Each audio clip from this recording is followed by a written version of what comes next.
Esselamu Aleyküm aziz izleyiciler. Yine bugün yine karşınızda. En esası yöne koyacak bir söz. Yöne köp zadın düğün tutlayan söz. Cemiyetçiliğin içinde adamların öz arasındaki aratnaşı derecesinde en möhüm gerekli olan sözlerden biri. Bugün şu sözü ara alıp tartışmakçı ildeşlerimizden katıken teklifler geldi. Hatta komentaryalarda da görüyorsunuzdur. Yürüyte can edmem gürleşip şu meseleleri tartıştık. Yine şu tayda şol söz samimiyet sözü bilyaniz. O samimiyet sözünden birinci orta atan saparağıdır. Bundan aylar bundan ön. Şonun için saparağa söz vermek isteyen. Samimiyet saparağı nereden çıktı bu söz? Diyeme samimiyet men gılıklanır edil sözün özü değerlen düşünce samimiyet iskırınız diyendir Orsçu Şvedçe truverdighet diyendirler hem devletlerin dillerinde bağdır Türkmen'de de bağdır yani yattan çıkanlar o yattan çıkanın suutnaması şun adını şun içenni ne şu da tip ayyan yok da samimiyet ne Türkçe manası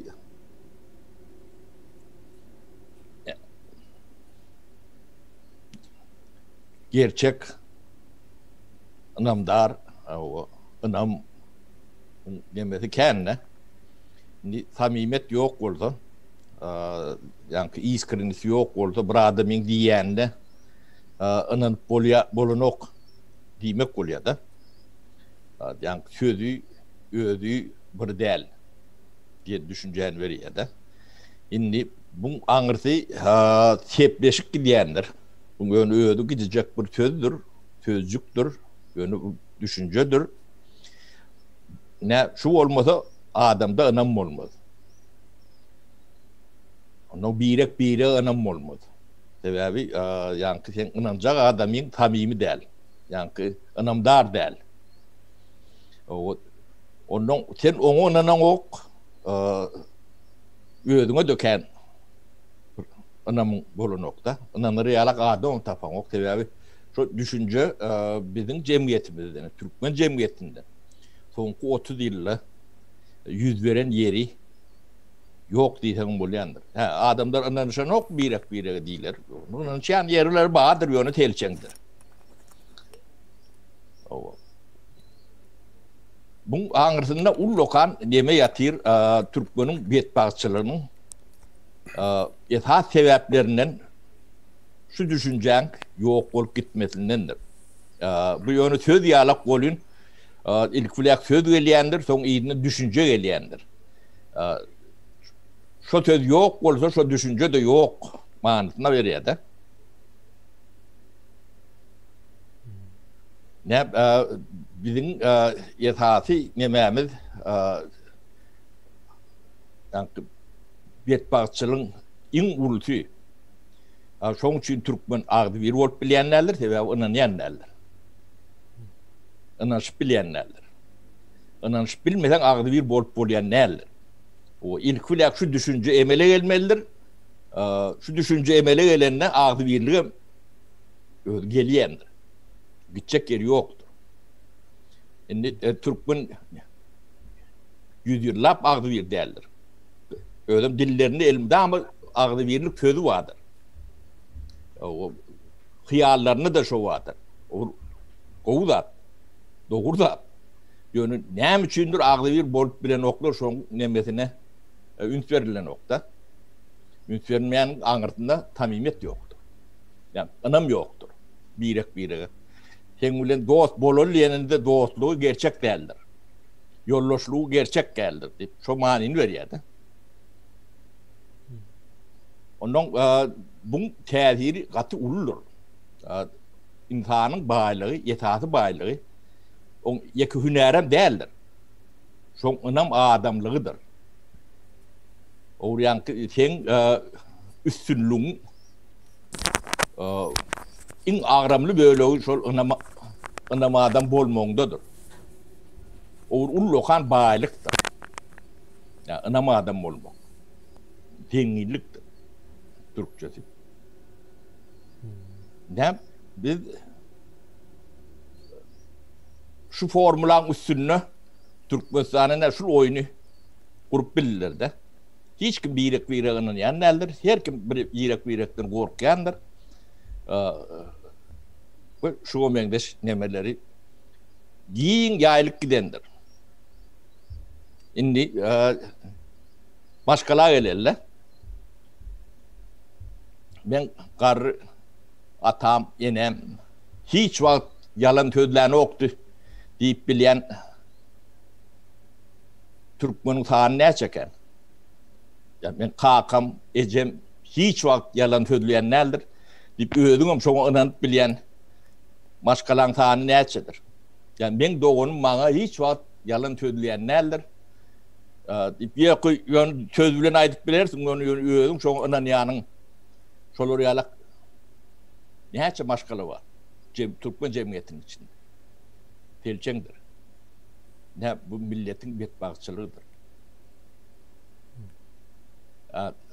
Adamda ınam bolmasa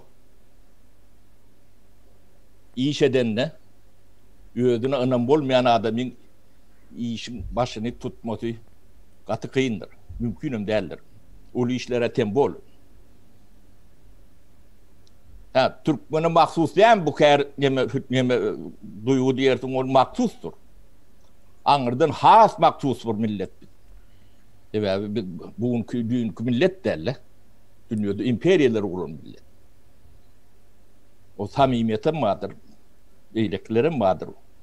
Yönü bizim nememizde şunu bilirek yitirdiler mi?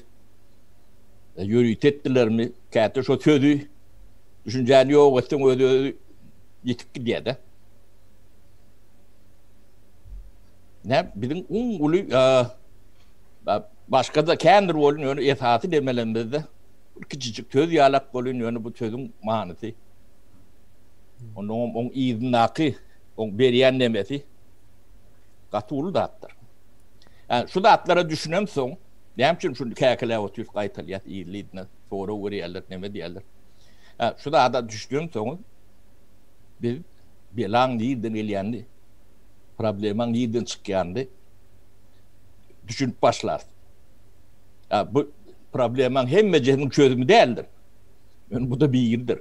Etaatlarının bir yerdir. Hem de daha sözden başlayandır. Yani şu düşünce yok, valla şu düşünce kelime o da burununa geleyenim değildir. Yani şu birleşip bilmeyen, uyuşup dargaşıp demet böründürüm şudur. Şu üstünde kendi spekülasyon edip bolyandır. Provokasyon edip bolyandır. Birleştirme diyalogum edip bolyandır hiç vakt.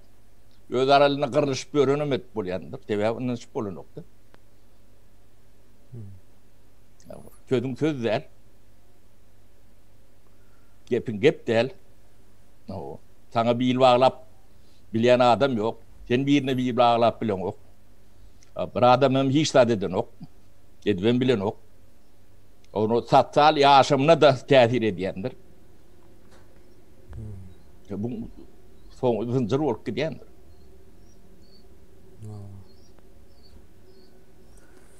Doğru sapar ağam. Ben şu tayda biraz boşayın, öyle fikrimi. Şol samimiyet deyip söz tattığını da Türkçe söz bizim hem yuvaş-yuvaştan dilimize öğrenir.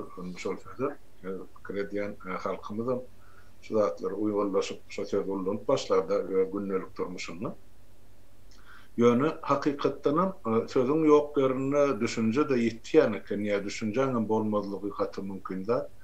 Yönü şu bar zatlamızın yitirdik biz. Men bilemek samimiyet sözün ozal bizim geçmişimizde ne yılılığını benim bilemek şonun için aydıp bilecekler. Yönü şu bizim oğluluk dövrümüzde, mesela para ikimizin çağalık dövrümüzdeki bar sözler ya şu sözlerin esasını edilen işlerim halkımızın durmuşundan, Türkmenin durmuşundan göçüp gitti ya, uçup gitti. Mesela yine biz oğlum komşu okarı deyilen düşünce vardı. her bir öýde o karara durardy. Ejen däden nahar bişirenle şon artykmys uly gadanna atarlardy nahar. O özüňe de bir pay goýlar çağalyň bilen imäge. Son goňşulara da şol goňşa karalar sarpar plan goňşa akit ýa plan goňşa akit ýa planlary akit çağalary en atalymyzy urady. Indi şol goňşa kara ýok, sözem ýok, düşünjem ýok, hereketem ýok. Ýitip gitdi halkymyzyň durmuşyna. O bizim döwrümizde bar zat, ine 50 ýylda ýitip giden zat ýa 60 ýyl. Ýene de ýowar sözi bardy saparagy. O Ýanky biriniň öýü otlansa, ýa haraga bolsa, ýa ýer titrese ýykylsa, ýa suw gelse gitse, ýa bir ýetim oglan öýlense, şuňa bütün owa bolup gelip ine şu ezir çekeni ýa şu ýaz çatynja üýüşüp ýowar edip jaý galyp bererdiler. o Bar da şoňa özümiz gatnaşdyk. Emmi o bizne diýme men gotarayna şol ýowar sözem ýok, ýowar hereketem ýok. Şoň ýaly ýene de taparaga maňa aýylgan habar gelýär Türkmenistanyň watanymyza. Indi bir benne ýok bolsa şonu jaýlamagy gabrgadan adam ýokdy. Biz barkak şonuň haýır sogap üçin esten ýerden gidip sogap bolsa mek şonuň muhtuny gazylar o taýda pul sözüň diline getirmegen biz ullukan günah diýär. Indi puluňa da tapdyranak diýär. Biz atlar hemmejik zady halkymyzyň aňynyň durmuşyny ýuwup, iň bir gowy zatlary asylly işleri çykardylar. Indi diňe men pikir edýär şu taýda halkymyzyň içinde köpü diňe dollar guly. Bir tarapa şonuň para peşeşokmyny kabul edýär. Beýle iki tarafa ödýişini düzeltjek bolup, şo dollar esadyny para berýär. Ine dollary ýatdy bar düşünje. Men şunu aýtjak bolum da para. Ya şullar şu taýda okap geçeýin käbir nemeleri. Birinji neme Perhat Iklimow illeşimizden gelýär. Samimiyetsiz yurt guruldy diýä şu wagt diýä. Türkmenistandaky şu wagt diktatura samimiyetsiz diýip aýdýar illeşimiz. Soň ýene-de Maria Delavita ýa-da dogry okap bilsem. O samimiyet diye, açaçanlık diye, ondan soň dogry sözlülük diye, halk ağzı verdel, şonun üçinem diye, ruhu taýdan degradasiýa bolandyr diye. Şonun nemeler aýdypdyr. Vatandaşlar bağışlan, sapara biz ekrana girdikdi. Vatandaşlarımız bilen salamlaşmadyk. Assalamu alaykum vatandaşlar. Sapara assalamu alaykum. Wa alaykum bir spontane başladyk. O özümüz birek bilen salamlaşyp ondan iýler bilen salamlaşdyk gat bitneme diýse. Ekrany giýjirek demetdi de kemini. Hawa ýatda çykypdy Başlan. Hawa. Ya şu wagt sapara meniň bir nemem boljakdy indi. Şu samimiyetlik düşünjesine şu wagtdan eň azyndan neme sokulmasa bizim Türkmen halkymyzyň leksikonuna bir döwlet gurulan ýagdaýynda şonuň nemesi şaýy kem bolýar diýen neme gelýände men düşünjeye gelýände. O şonu nähil söýledýäňiz? Diýme ya Türkler yaman sakı ulanýandyrlar ýygy-ýygydan. Bekat sözüni. Bizim döwletimiziň bekat diýilýändir. O kırmızı çyzygy diýilýändir. O ortalar krasny çyrta diýilýändir.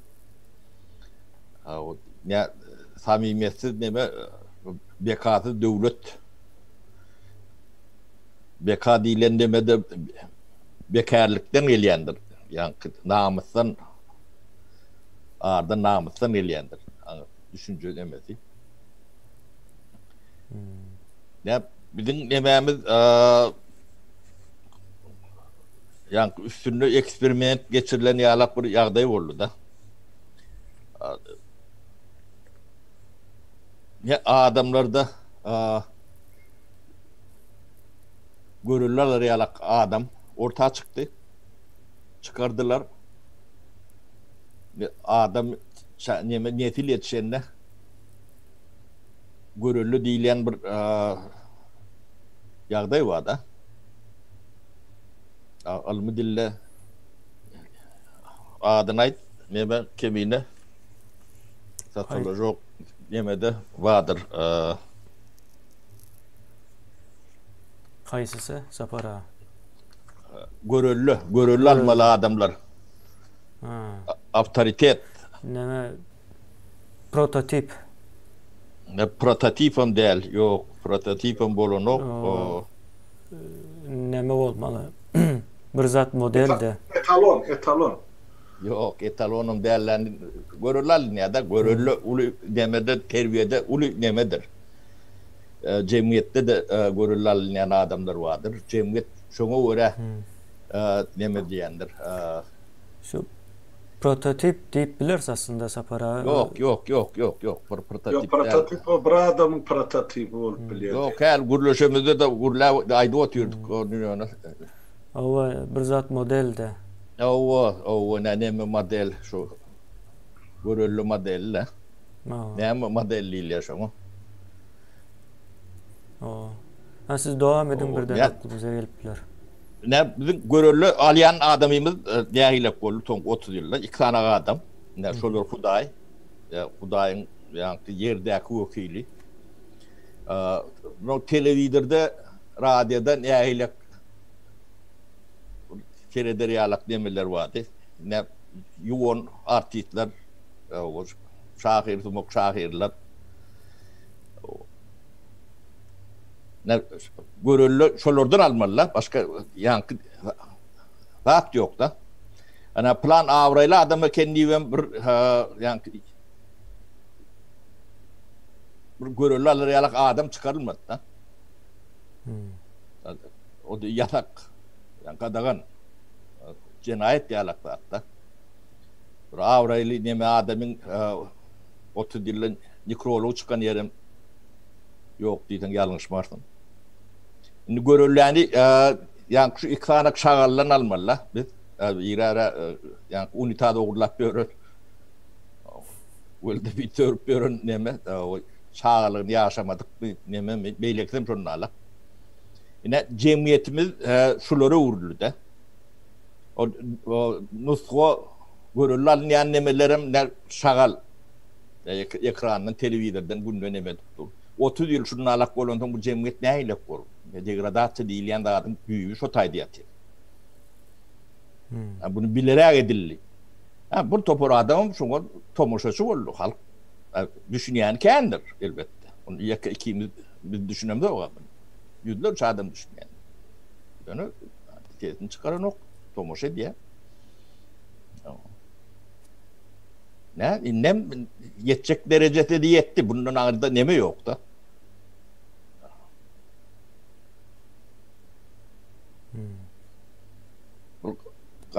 Katı iç acıcı nemedir? Kıynancı dattır. Düzedip olmaz mı? Düzedip var. Düşünüyor da düzedip var. Şu adın şeyle dinli bolun onu. Bunlar yok. Bu günahın başka zatlardan. Ne burada bir bürokrat vardı, nomenklatura vardı. Şolar dargıttılar, tozdurdular, nem ettiler.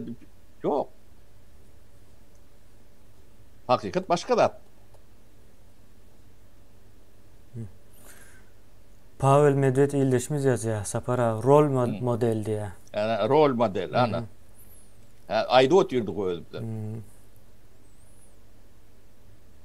Şu rol modellerimiz ne şu atkı saknada uğrayan artistlerimiz.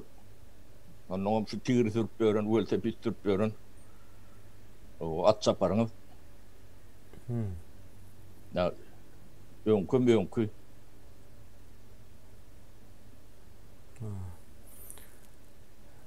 Doğru. Şimdi şu tayda bir neme var da köp karşılaşan bir adayımız var. Cristiano Ronaldo ildeşimiz yazıyor. Bir taraflı samimi bolup bolanok mecbur ınamsızlık döreyer diye. Yani karşı tarafın çok olmasa Kıvroktaşın çok olmasa sen de işler edip bilen ama sen de kim bolondu neme? Yani şu neme psikologiyası var da hükman suratta şu karşı taraf yalan söyleyen olmalı diyen bir neme var. İnanç var. O yani samimiyet bolmasa şoňdan şoň yerini şol alýar-da. Deme boş bolýan nädir o yer? Oň yerini başga da almaly. Şoňdan sızlyk alýar.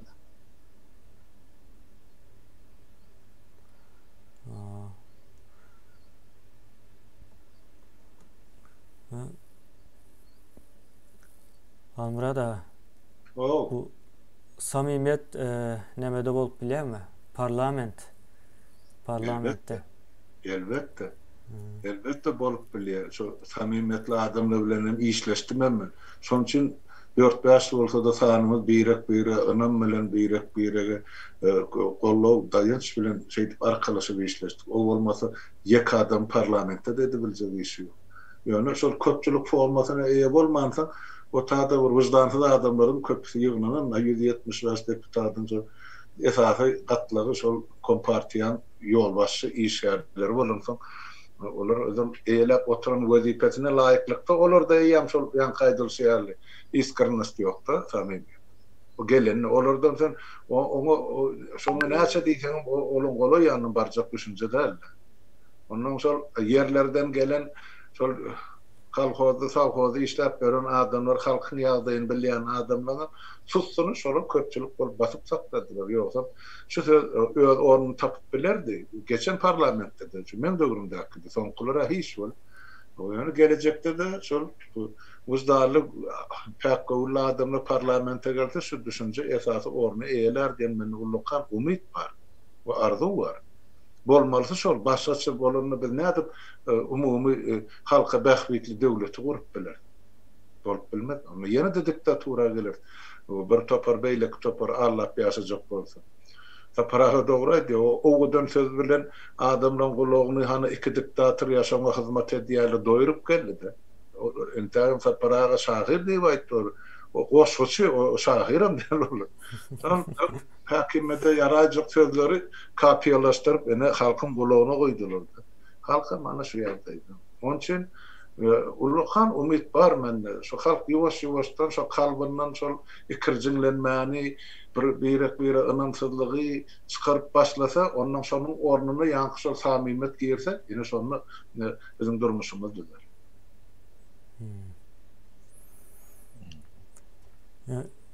Näme okap bereýin şu taýdan?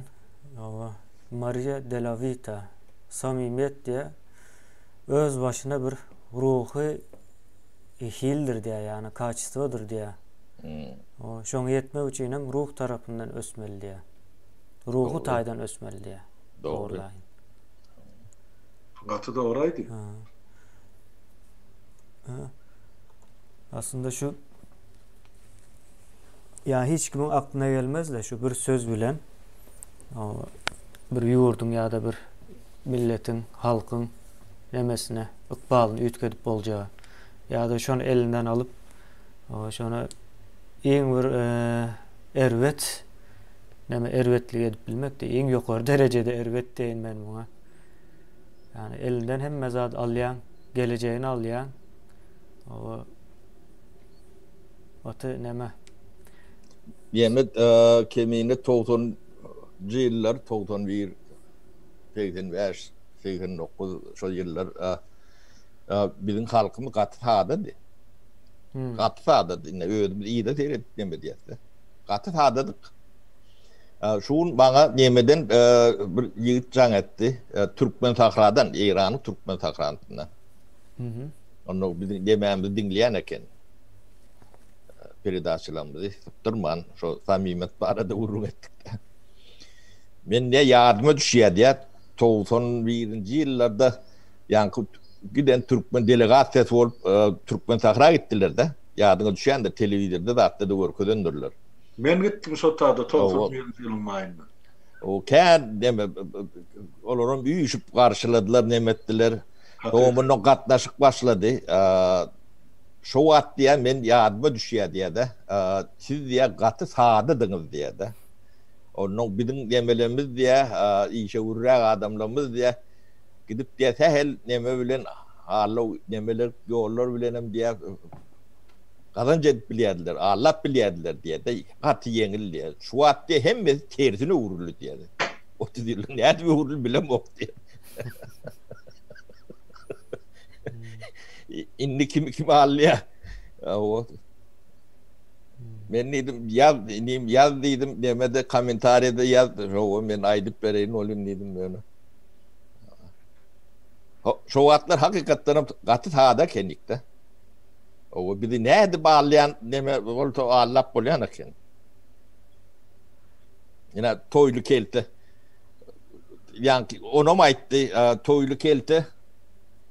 On bu intimi ağatı bolmaly. Japonya'da bu institutun muallimi mi ya da kafedra mi toýlu kelte şoň inti ya ağatı ekenne. Geldi Sapara. Birçem şol yigit geldi Türkmenistanyň şol ýanky dünýä türkmenleriň birinji kongresyna şol gelip men Türkmenistan Japonya'da ýaşaýan türkmen zat diýip şol çykyş edip şol taýdy. Bardy şol. Hakykatdan. O şo toýlu kelte diýäni şoň inti ağaty bolmaly. O şo niýadyp tagyna pul getirjek, neme berjek diýip şeýdip ağlap nimetdi de şeyden olmalı. Onun telefonunu gurum verdi. Baş beyle koğulun. Oğluna da oğlu. İndi diye tersine diye. Türkmen'in ya bidalliya diye. Ana. Bir neme okap bereýin. Cristiano Ronaldo ildeşimiz yazıyor. Hırtıcı hayvanları eldekileştirilişi ýaly. Halky da yuwaş-yuwaşdan hökümet diyen zada onamy öğretmeli ve hökümetten korkmaly däldiğini öğreniştirmeli diýär. Yani ildeşimizin aýtmak isleýäni şu hökümet bilen halkyň arasyndaky anam bolmaly. Onamyň şu wagt ýoklugy sebäbi mümkin hem däl bolma Sapara, Halmurada. Yani täze Türkmenistan için hökmen suratda gerek yani täze Türkmenistanda hiç wagt halk bilen hökümetin ýa-da döwletiň şu üçliğinin arasında bir ynamsyzlyk ýa-da gizlinlik bolmaly dälmiken diýen. Men şu nemeni komentaryan şoňa getirýän.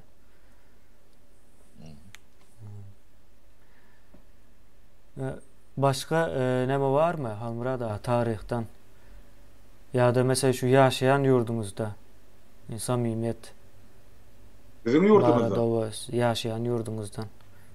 Bärde meselem indi biz şu halk için bir daşandan gelen millet de ya millet vekilleri var, yerli millet var. Bular finçi halk, finliýaly seyret diýerler. Sen özüň nähil alyp barýan. Diyen sözüňde durup bilýän, lewdiňde durup bilýän, onu olar sen bilen gujak açyp görüşýärlerim, garşylaşýarlarym, işleşýärlerim. Eger sen bir ýerde ýalan sözleseň, ýa gepin iki çyksa, ýa diyen sözüňde durmasaň, onu bu millet sen bilen işleşmeýärem, salamlaşmaýarem, anna Sapara aýdyp berdim. Yo. Biz köp zady telefon bilen çözýär. İşleýäkagam şeýledi. Yük alýanda plan ýerde. Ne personal nomerum var, ya şirketiň personal nomeru var. O şirket alsaň şirketiň adyň alsaň öz adyň personal nomeruny berýän. O nomeruny beren soň sen adresingam çykýan, nemäňam çykýan. O sen bakadan burlaşýan näsin sebäbi bakadan bolon kesitdiler. O söwdalaşyp ýanky Arap bazarına nakýalak ýa Türkiýe bazarına nakýalak däldir. O telefon edersin, o hataplar yani 3 günden tagat plançada gelecek diye şu wagtda sen yani yük düşürjek maşinalaryňa, traktorlaryňa sen taýin edip koýup bilersin. Ara tapawut berse 1 saat, ýarym saat tapawut beren. Şolar ýalak işleş bolýar da. Sen onuň birden ýüzlerçe neme firma bilen şeýdi işleşýäňdi. Ödem hem medat da veriyadır. Anlamadır. Yönü sen gidecek yerin yok. Sen nemeğin nemedenine sen kimdiğini bilye. Yem şu tayda gönü banka gidiye. Sen kara neme lekan var mı yok mu? O şu wat yani nomrun berenden olarum knopkan wasya teknemen çıkıyor da avtobiyografiyan deniyalak. Şoň üçin yalan tözlemöklük Şweýetde özüňe gaty uly demedir, deleldir. Hemen uly çykdyjydyr. Yani öyle şeyli dilin bilen alıp bilýän zadyny ilk ulap puluňy tölep bir ay garaşyp soň alarsın. Şolar ýalak nemeti vardır. Şoň üçin adamlar bärde şoňa çağalygyndan öwrenşen ýa kiçikliginden terbiýelenýär bu zatlar, çağalar wagtynda. Özlerine güwen vardır. Adamın özüne güweni gaty iri ýaşda gelýändir. 3, 4, 5 ýaşlaryna gelýändir. Şonuna gelmedik güwen soňam gelýän nädir? Soň özüne bir tüdlük ynamsyzrak ýagdaý bolýandyr. Bu zatlar hemme jetni ilm öwrenip, ondan şoňy jemgyýetde ulanýarlar bilgini. Ene bilgiň gerek geri şolar ýalakdatydyr. Bizde ne çağan psikoloji öwrenýär, olar ýalak ilmim ýok. Tatsalogy diýilen ilmim ýok. Ondan betbagçylyk nähililik bolmasyn. O bular ýöne ýanky maneken, o manekeni otaýdan göçürüp beýlek getirip ondan diýiklerim gürläp otyr. Bar tiýatlaryň şol lokan tiýatadym demedel. Ýanky bir kletkeli janlaryň tiýatlary ýalap bulardy. Ýanky söz ulanışı demesem 50 sözden känel 49 men 50 yetirip bilmedim de watan demesin sözlerini tanıyanlar käte demedim bir iş edip. Demedi 50 yetirip bilemok da ulanyan sözlerinin demesin. Ya derde ötüş olmaz. Aşak gidiyor. Bir degradatsiya. 30 yıllık kutordu.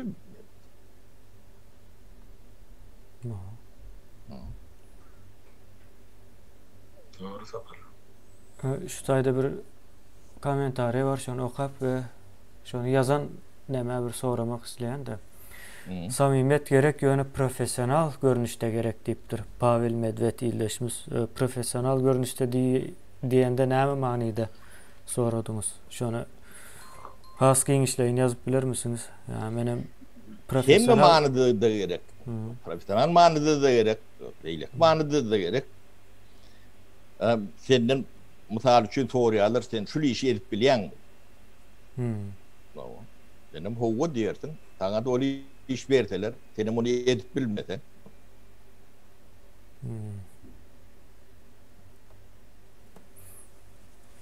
Ne?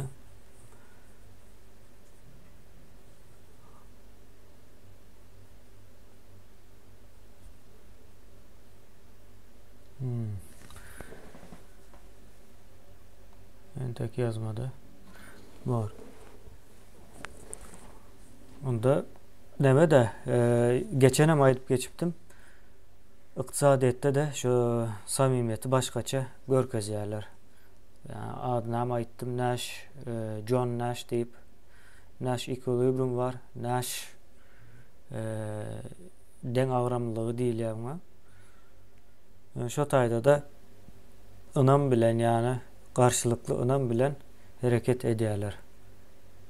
Eğer şu karşılıklı şekilde hareket etmedikleri ýagdaýynda ya içinden birisi yalan gürläp gysga wagtda pul gazanmak isleýänler, yani ykdysadyet bolan üçin pul gazanmak isleýänler bir gezek gazanar, soň ondan soň hiç gazanmaz diýär.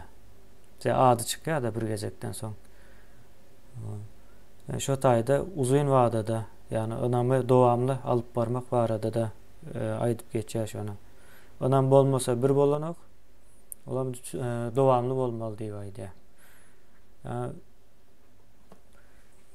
Aslında bu näme hemme pudaklarda var da ýaşaýşyň ähli pudaklarında. Hemme etaplarına var. Yani çağlıktan başlaýar, ene ata çağı arasındaky aratnaşyklardan başlap Son kesele getirýär. Kebine bu aňyrsy bir gapdaly narsisizm, şizofreniýa, ýa-ni 200'lük şoňa gidiýär da aňyrsy. adamın o ruhu kesil oluyor. Bu gatı bir ulul sosyal demedir. Yani yengilcik neme sözcük değildir. Özüne güveni ya anamı yoğun tanın durmuş nimetini her kim özünün kıynak görsün. Tragediyadır. Maşkalanda çağılan yani ayalın ya adamın sana inanmasa ne hilek oluyor. Ya sen çağıran atasını enesine inanmasa. Ya atası enesi çağıratına inanmasa. O maşkalada huzuru olmuyor. Ya o maşkaladan idili lokan bir deme de çıkmaz. Bu demeti cemiyetin ehli demetine yayrak gidiyendir. Çok için ben çok üstüne deme bir aksen de diyenler. Yönü bir sözcük olsa cehennem yiten orada tapılar da koyulurdu. Bu ağırsının demeti yelpadası giyin. Doğata molup bolunu. Anansıp içine döküp bolunu.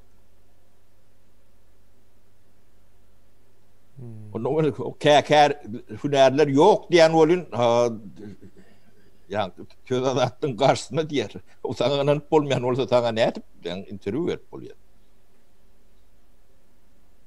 Onu ne yememe gerek? Mene sana ananamok, senin bana ananamok da misal için. İkimiz vakit bitirmemiz ne yememe gerek?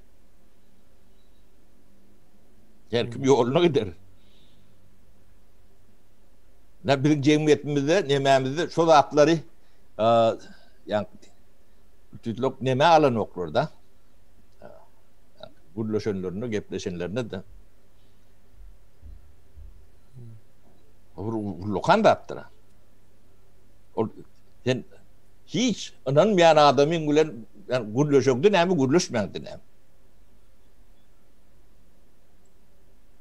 Ama yalanlığını önünden görü oturuyorsun. Diyecek de adının köpüsünün yalanlığını. Yalan orta anırtında provokatör de olmalı. Ya yine başka ne hemen olup bileceğini kellene getirir yalan değil. Yani bir milletin betbağçılığı o. Şu daşında ne hiç kim inanman nemetip ölür. Herkemden münkür. Öğünden münkürlürüm kendir. Bunun tonu kehelliğe ya diyen neme diyendir. Yani şizofreni yine beyleki. O tevavi bu da atlar çağalıktan neme diyedi. Çağa yani öğüdün bilip başlarından görüp eyyem şu da atları. Görünce onu kabul ediyor. Yani çok ehli ömrüne de çok tehiri var. Onun bu cemiyet ne edip vakti olsa. Ne edip beşerete yetmeli.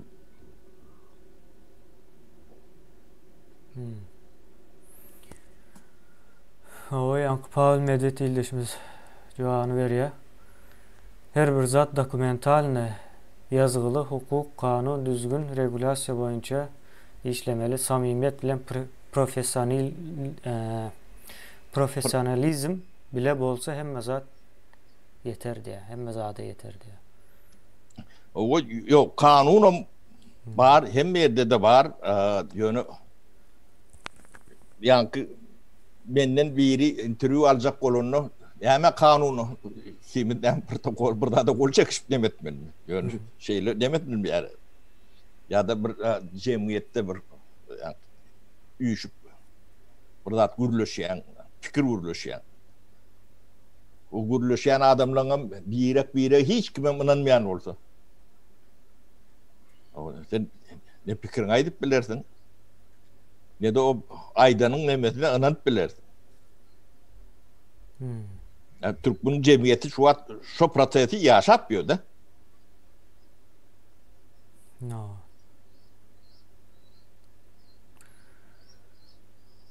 Mercedes-Benz yazıyor. Samimiyet, söyönç değil mi ki misal için birek bireye söylenmekten diye. Söylenmek sözünden.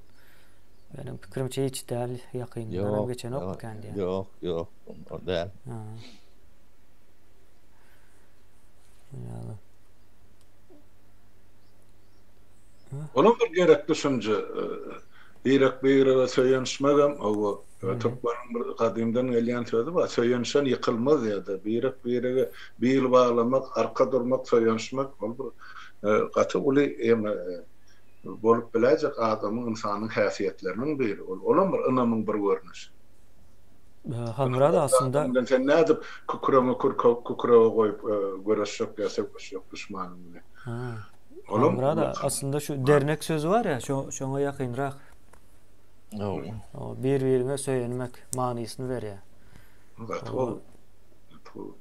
Men kan bu sözlerin şu Türk sözlerin direkt manysyny ýa köp manysyny bilemekdi. Sebäp men okumamsam, türk dili bilmemsem köp için düşmekde bolup. Ýani ýuwaş-ýuwaşdan bir türk dilli gürleşýän watandaşlarymyzyň sözlerini soň öz ýanyndan oturup çözgüp tapýan näme diýdik, näme etdik. Şular ýaly var, türk telewizioni var, onu gözläp başladym soňky döwürlerde. Gerek watandaşlarymyzyň köp böyle o taýda esli böyle şu Türkiýede ýaşansa, olaňam haýsy medeniýete, haýsy dile nähili öwrenişýär ýa uýgunlaşýar, onuň bizim Türkmen kökümizden gelýän sözler bilen bilen nähili ara gatnaşygy var. Gaty gyzykly da bu zatları bilmek. Yok, gulagyň alşan soň näme diýen hem bejen kökü meňdeş özlük dilinden bilemdi o ýöne özlüklük arasynda bir ay ýarmay boldum özlükçe hem de zady düşünýän. Azerbaycanım şondalyk. Azerbaycan men bilýän, biraz maz şol goňşulygymyz Azerbaycan bolansa. O gaty ýakyn, hem bejen bir ýakyn, hem kök birdir. Hanmurat. Doğru. Doğru. Pavel Medved ildeşimiz ýazýar. 1 ýyl öňe gitjek bolsaň diýe, buğday ek. 10 ýyl öňe gitjek bolsaň agaç ýetişdir diýe. 100 ýyl öňe gitjek bolsaň adam ýetişdir diýe. Ana. Bereketli. Ha, okudu goýdumy kendi ýani. Tuvalan, gaty doğru aýdyranda. Ondan ýene de türkmenne bir söz bardy. Bilegi güýçli birini ýykar, bilimi güýçli möňüni diýär-de. Şol bilim hökmen zerurda halka, millete, döwlete şol alyp gidýär-de gelejege aňry. Tem bol şumal 20-nji asyrda başda seret şular ýaly dörede haçan habara ýaşlarymyz elektron döwlet ýa hökümet kurjak diýip teklip edip başladylar. Şunu ýansa aljak bolanam tapyldy da ay näme elektron döwleti näde gerek, näme gerek. Indi görüp oturýar, bütün dünýä şoňa ýatdy. Ýa-ni şu pandemiýe mezbur etdi. Döwlet ýolbaşçylaryna çeldi, indi gönle şol emeden kabinetinden döwleti diňe şol elektron görnüşde dolandyrýarlar. Ýani gubernatörlerim, ministerlerim ana gurban ola indi şol köşkünden çykanat. Günne ýadyna düşen wagtda ministerlerin beýlekleri şol telewizionyna çağırmak bilen. Diýmek elektron döwlet bize hökmen zerurçylygy bar. Şol bolaram 20-nji asyrda. Olgun kim bir aýtdy şol şu döwlete geçmesek indi kasara türkmen çykmadygy mümkin.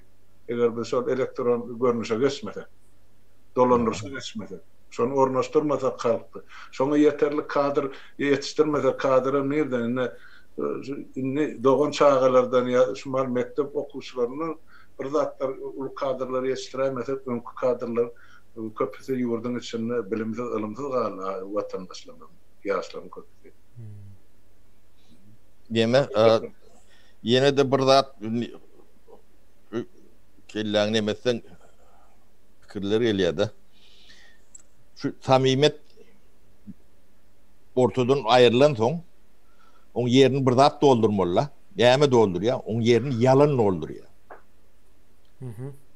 Şoň üçin ýalan türkmende bir aýyp görülýän zat däldir şoň goty diýerler. Bolmasa gaty aýyp zatdyr. Yalan owurlukdur aslında.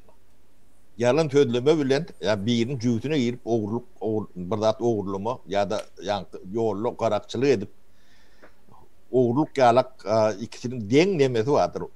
Mazmuny vardır. Yalanyň. Sebäbi bir sebäp üçin yalan sözlýär-de.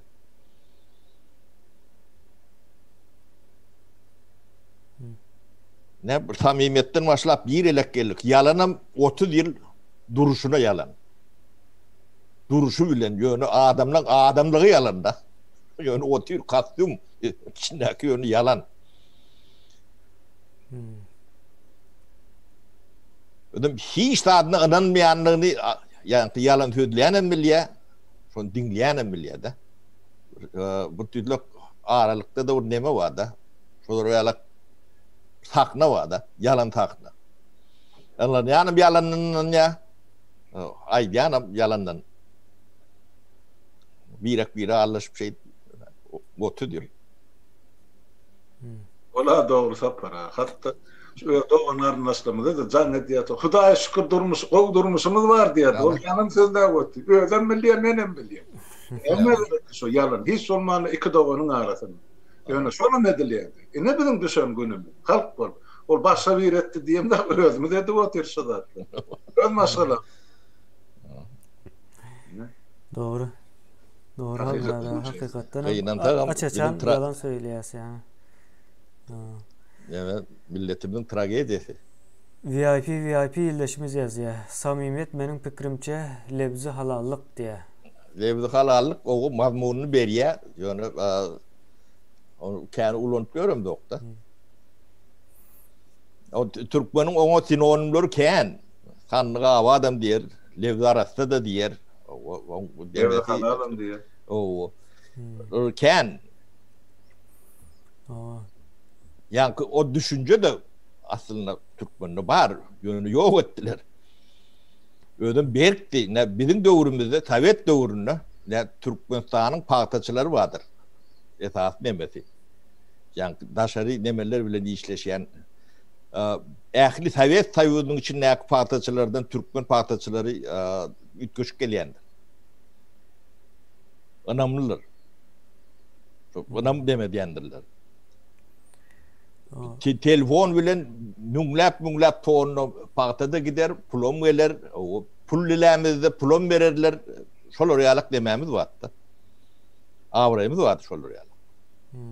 Onu özüm devlet için gerekti baliyat, devlet için gerek.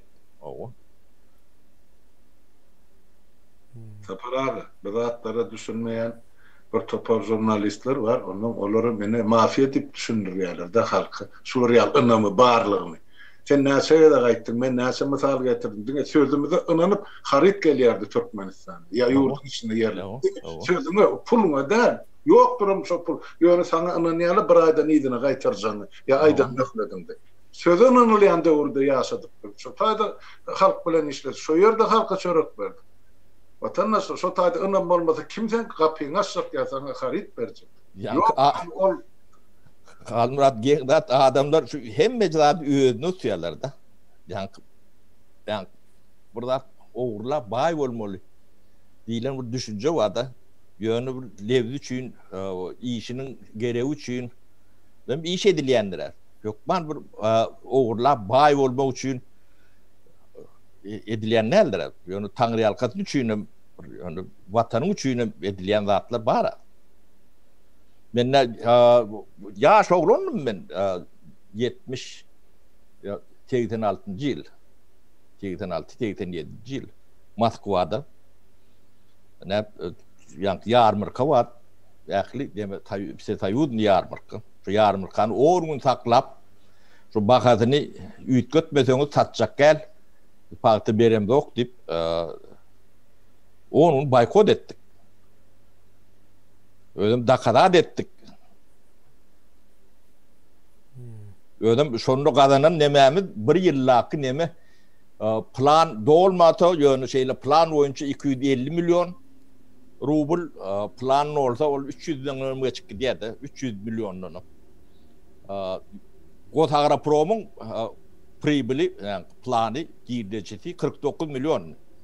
Yani bizim şu bir nememizin nemesi 250 milyon. Beşesi yok. Beşesi oluyor plan dolmasa o planın doğruluk onun üstüne yine de 40% neme de veriyorlar da. 300 milyondan mı çıktı diye de. Şunun için sağ olsun mu aydılar? Onu yetmeyen mi oluyor? Bir de bana misal için iyidine gayet sen kelleğine alıyorlar deyip iki tane Fotogara Pro'nun birinci orunatörleri vardı. Aliyev bilen Abdullayev. İyimizden iyi verip şu nemeleri yankı bozokları alıp kaydın. Bolmasa kellemizdi diye. O çıka kapaysa etti ya da o sayıını yarmırkan onun taklamak demek demek o doğurdu. Yani birinci sekreterin kelletini alıp gidiyorlar. O birer ayakları öyle pızanda gidiyorsa. Sodatlar bir puluçu ne diyorsun? Yani in verki sağ olduğunu veren oklu şuna sonra da ol.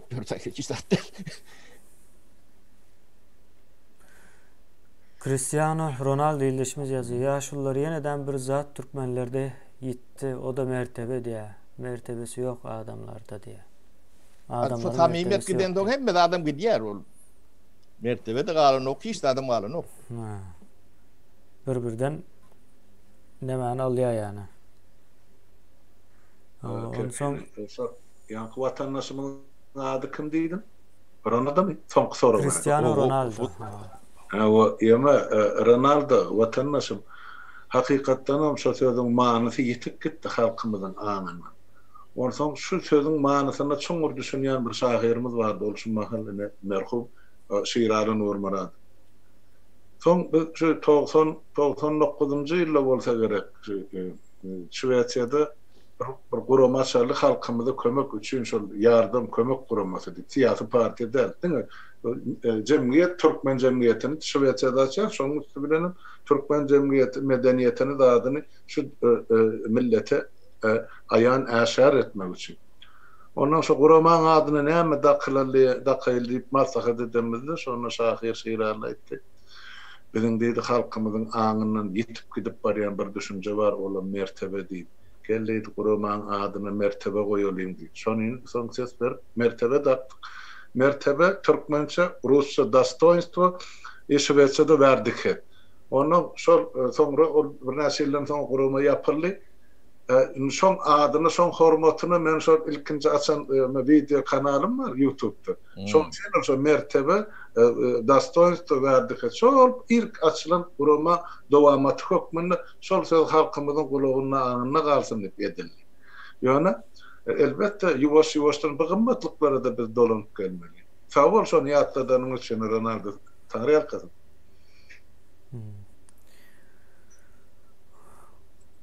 Mario Deremark yazıyor. Devlet korrupsiya karşı durup bilen en güçlü element diye. Onu okuyup geçeyim dedim. Devlet anam döre diyendir. Öz nemesine karşı. Vatandaşlarına karşı bir yurdum. Onun şu yankıyalık yalan falan hem mi daha ortadan ayrıyata? Bahana yalan onun devlette kimin neyemedeninden bu saatlerin görünüp durandı. Neylik operasyon ediyendi senin. Sen kompüter para alan aktasa para. İşleyen bir neyde işleyen de senin de adamla görünüp durandı.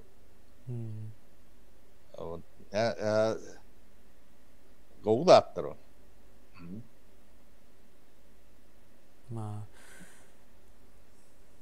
Yo elektron devletin, elektron hükümetin, elektron dolanırsın gerektiğini vatandaştan köpüsü düşünüyor. Sebep köpüsü yurdun daşlarına tapar. Mesela mene Türkiye'de beyleki devletlerde bizim vatandaşlarımızdan iş çalışıp başlattılar. Pulu uğratmak, pulu getirmek, rahmet hakkını almak ya başka bir dağıtlarda dinci almak ya viza, bilet, şular yer dağıtlarda. Yani şu dağıtlan öğren amatlılığını duyup başlattı. O Türkmenistan'a bir ispraf kalacak varsa 5 apin, 10 apin tırkılladı persine para vermek gerekir. Knopkan basandı, doküment öyme gidiyor. Ya elini hemen gerek, vaz tarp edecek var. Bir gamedya ya da bir game koşuk yazıptır. Biraz katrakurla kemin ama evedra gösteriyor. Cevapkarçılığın yok yerinde samimiyet bolup bilmez. Türkmenistan'da hiç kim aydan zadına cevap vermeyer. Şona zerurluk duymayar diye yalı. Yanlış yazan olma mümkün. Şona zerurluk duymayar yalı diye. Benim fikrimce cevapkarçılığın yok yerinde samimiyet değil de samimiyetin olmayan yerinde cevapkarçılık olmaz mı kendi yani.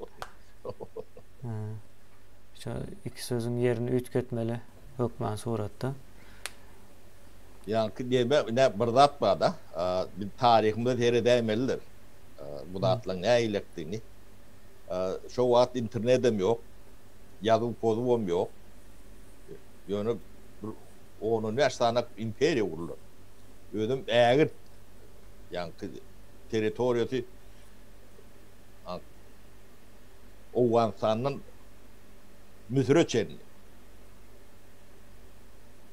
150 yıl ne Selçuklular. Ondan sonra Osmanlılar 600 yıl. Şu yankı samimiyet diyalak nemeler bolmasa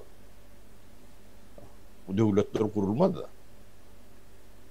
Yaşap bilen dünyada Selçuk nemesi şu devrun ne Amerika'sı. Osmanlı ulutum şu devrun Amerika'sı. İngulu imperiya. Öz devrun. Benim değil bu 600 yıl ilmek dillan tat.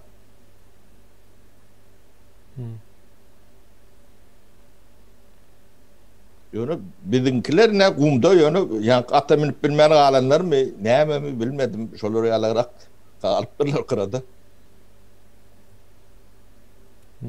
Ay, Tapara Türkmenin atına elinden alıp ete verdiler gördün ha özüm. 30. yıllardan sonra Türkmenin eline at kalmadı. Bir toplam fronta diye uğrattılar son kalıncasının kesip ete tavşırıp bir kalan varsa Türkmenistan'ın oyuna bir müngatam yok. Kadip fikirden bilemek ol anıklar.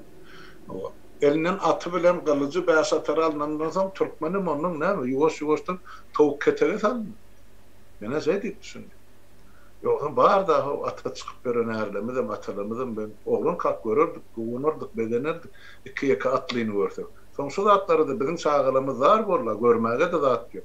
O öppadromunna, kan atışıklı çapalayan atlar Türkmen için öyle daşar, yurt için görközü oturuyor onun kurban olur. Sonra satmak için yaşar oradan pul kazanmak için. O yurdun içindeki bu atları östüreyen sebep belli atı olsa Türkmenin demek eline kalacağım olacak, yaragam olacak. At üstüne çıktı, erkek öğden, erkek yardıyacaktı. Bu duyuyorum bak. Şu zaten hemmecini yuvaş-yuvaştan öldürdüler. Bizim halkımızın kanına da, anına da. Yana bir neme kap veren Leonardo DiCaprio. Gepin kıskası diye geçmişte eden yanlışlıklarımızın neticesi diye bugünkü gün. Edilöydü. Edilöydü. Doğru. Şu cehennemçilik, biparayçılık şu da şuna neme veriyor da. Yani varatan giyinden açıp veriyor da. Kalkıp giyinmeliler giyiri verdiği de. Ay cehennem bu da geçer. Sapara Ağtaş'ınız yazıyor. Ferhat Oklayımov. Türkmenistan'da samimiyet... Ağtaş'ı der. Yok ben Ağtaş'ı diye. Türkmenistan'da samimiyet bolmanlığı için ayağa alman, korkup otur Türkmen'e. Ağalar diye. O kıynandığım şeyle. Hakiki. Yani içindekiler daşara karışıyor, daşındakiler içeridekilerden karışıyor. Yani Ferhat diye mi? Şol mana geliyor da. Ya doğru diyor Ferhat. Buna birbirine karıncaklar seredip oturuyor da. Sonra bir adayda ne edip sen hareket edecek? Gidiyor hareket yani katı yuvaş gidiyor. İstediğimiz şey çarp balana da adamlar olsa burada da doğru düşünüp balana. 30 yıllar şu gün-günden ay yılma yıl halkımızı basıp çökerdiler. Yer bilen yosgan başını aldıran halk yok. Şu ne biz bir günde hemmecini dikerdip bilecek. Ola mümkün ister. Yani biz bir söylet bolup, korku bolup, kömek edip, söyyanışıp, inanışıp, şu samimiyeti ortaya getirip bir zatlar etmesek başkaça bolacak gel. Ferhat inim. Ya parahat da parahat. Son için ben diyecek bolyan da adım ol bir biz karıncaklar oturmalarla her birimiz başardık. elden gelen işimizi edip vermeli. Yurdun içindekiler başardığından etsin. Yurdun dışındakiler öz mümkünçülüğüne göre iş alıp var. Men şol tarafta.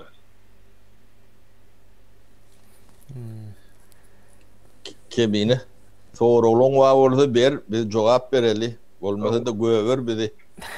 Bizden bir işimiz bilen olaly. O benim fikrimce şu taýda boldy da ýaly. Edil bir saat olan olmaly. Doğru. Sağ ol. Onda şu taýda sağ bolaşalyň. Ya bor adamlar taw bolun taglykda görüşelin. Sağ oturun. Kemine sağ ol. Efire çağırım için para sandı Tanrı yalkadın. Ya taw bol halmra daga. Arkadaşlar sağ oturun.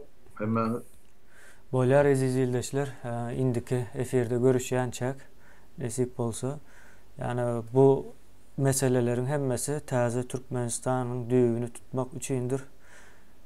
Bunu halk bilen bile tutmalıdır. Yoksa inisiativany alýarlar. Hiç haçanam kiçi toparlara ya da bir adama inanmak doğru değildir. Öpman suratda aktif bir şekilde hökümetin kuruluşuna da, devletin kuruluşuna da halk katnaşmalıdır. O ertir yani Kemine beni ekrana çıkarıyor. Onun bana asistentlik yapıyor. Benim primo peridaçı etmeli Kemine'den şunlarlak demesi var. O ertir halmrat aylık veren okulunu işlediyorlar biz bu. Bu da para. Nimet ediyorsun. Ama yine de ştaýda bir zat aýtmak ýadyndan çykypdyr. Ene olgun şol öyle çaryny ýörüýte gidip ene ardaşy kaýady. Bütün dünýä saglygy saklaýyş guramasyna tapşyrypdyr. Ene Türkmenistanyny bolýan ýagdaýlar şu. Ene hatda çağılyň ýüzünde de maska ýok. O senin uğrayan kömeklerini görkemlerin cübesine düşüyor diyen şekilde onun adımlarının yazın şol arada şikayeti var İngilizcinde. Şoları oğuşuruptur. Sağ olsun öyle çağrına Tanrı yalkasın toyunuza kaysın. Sağ ol öyle köp sağ ol. Öyle çağrı katı ulu işlere de bu işin en başından beri hiç boynunu eğmen, yağdaman, usanman işe devam ediyor. Şoda ben diyecek bolýar. Bir adam näme edip bilirse, biz näde bedelýär. Ine öz başarınca işini edip otydy, narlygyny garamaz. Ana gitdi bütün dünýä guramasynyň kapysyny tyrkylap, ine bizim döwletimiziň, milletimiziň ýagdaýy şu diýip. Başga da adam gitdi, şol Amerikada da, başga ýerde de, ýene bir ýer. Ýöne hemmen şoň eden işini etdiği waýda biljekler, ýöne her kişi öz başarınca işini etdi. Şonu ýurdum düzeler, durmuşymyzdan düzeler, düzelmejek zat ýok. Ben şonaydı dedim vatandaşlar. Sağ olun, sağ oturun.